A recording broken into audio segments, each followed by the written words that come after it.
Sir, आज हमें सौभाग्य की बात है कि हमें आज यहाँ मंच पर आने का मौका मिला।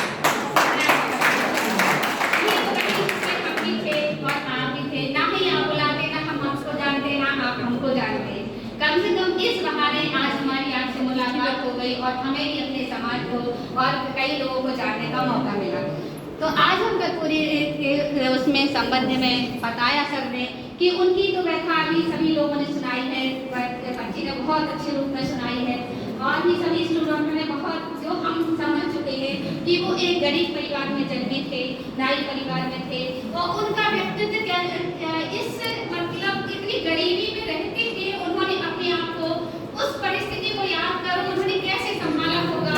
ऐसे उसमें अलग जो उनका युग था और जब दलित वर्ग था और हम लोगों के समाज में दबे कुचले ही माने जाते हैं, तो वो हम एक सम्मानजनक स्थिति नहीं थी।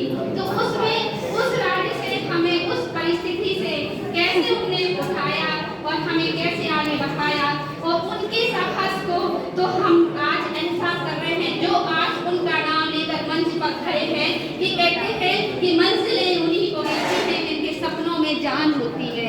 मंजिलें उन्हीं को मिलती हैं जिनके सपनों में जान होती है। पंखों से कुछ नहीं होता, हौसलों में जान। तो वही उनका हौसला था जो हमें ले आया। उन्होंने 10th किया, फिर हाई सेकेंडरी किया। हाई सेकेंडरी बाद 1942 में उन्होंने आंदोलन में भाग लिया।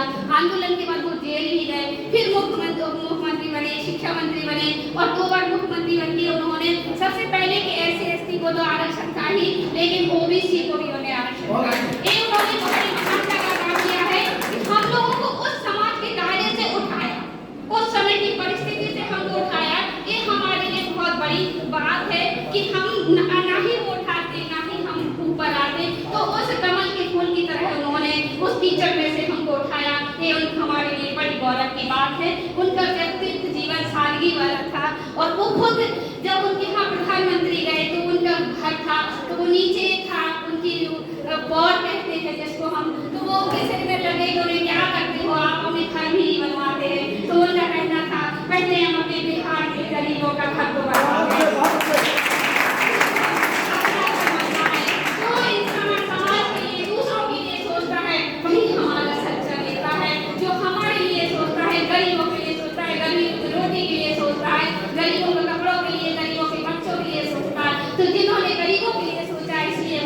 गरीबों का मसीहा भी कहा जाता है।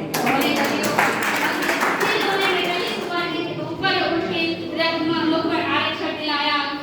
स्कूल में बच्चे नहीं पढ़ पाते क्योंकि उस समय स्थिति ऐसी थी कि काम करके रोटी खाना बहुत मुश्किल था। तो उन्होंने बच्चों को मैट्रिक परीक्षा के लिए वो निःशुल्क पढ़ाई दी और आरक्षण दिया। महिलाओं के लिए, महिलाओं की स्थिति भी बहुत खराब थी, महिलाओं तो पढ़ती ही नहीं थी क्योंकि उस समय उनकी स्थिति बहुत दयनीय थी। तो जब सबसे पहले जब सरोजिनी नायडू उत्तर प्रदेश की महिला राज्यपाल बनी तो महात्मा गांधी ने कहा था ये महिलाओं के लिए बहुत बड़ी सौगात है, इससे महिलाओं का विकास होगा, महिलाओं की सोच में अंतर होगा, वो भी आगे बढ़ेंगी, जो उनकी अंदर प्रतिभा है वो उसको उभारेंगी और बाहर अपनी प्रतिभा को लेके आएंगी। इसलिए उनको भी एक स्थान मिलना चाहिए। आज उनको स्थान मिला है तो महिलाएं आगे आ रही, हर क्षेत्र में महिलाएं हैं, चाहे शिक्षा के क्षेत्र में हो, चाहे राजनीति के क्षेत्र में हो, चाहे वो दौड़ में। आज महिलाएं हर कदम पे उनको स्थान मिला है, तो उनको भी उठाया है। ये सब हम लोगों के नीचे अच्छे लोगों की सोच की ही देन है जो हम यहाँ पर उठे हैं। इसलिए कहते हैं लोगों से डरकर नौका पार नहीं होती और कोशिश करने वालों की चढ़ती पहाड़ों पर चढ़ती है और चढ़ कर सौगात हो सकती है। मन का साहस ही रंगों में भरता है, चढ़कर गिरकर चढ़ना ना खाता। एक दिन वो नदी पार कर ही जाती है, एक दिन वो सीढ़ी पार कर ही जाती है और अपना उद्देश्य पा लेती है। इसीलिए कोशिश करने वालों की हार नहीं होती है। और आज नहीं तो कल कोशिश का फल निकलेगा, आज नहीं तो कल निकलेगा, लेकिन हल निकलेगा।